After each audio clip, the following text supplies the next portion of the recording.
Il-cruise liner MSC Opera li l-ġimgħa kien fiċ-ċentru ta' kontroversja għax kien fi trieqtu lejn Malta minkejja li ftit tal-jimilu kellu abbord persuna li riżultat pożittiv għal coronavirus issa jinsab fi trieqtu lejn il-port ta' Messina fl-Italja.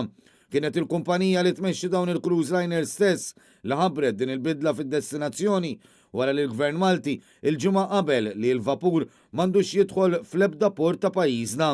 Dan wara li għatta organizzazzjonijiet fosthom il-MAM ġibdu l-attenzjoni tal-Gvern li dan kien se jkun pass riskjuż wisq u mhux meħtieġ.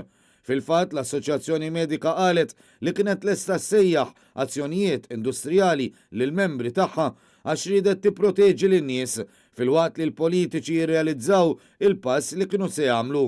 Dan anke wara li kien innutat li minkejja li s-Sovrintendent tas-Saħħa Pubblika Charmaine Gauci ma aċċettax li l-cruise liner jiddaħħal f'Malta kienu qed isiru pressjonijiet biex il-Gvern ma jagħtix każ dawn il-pariri.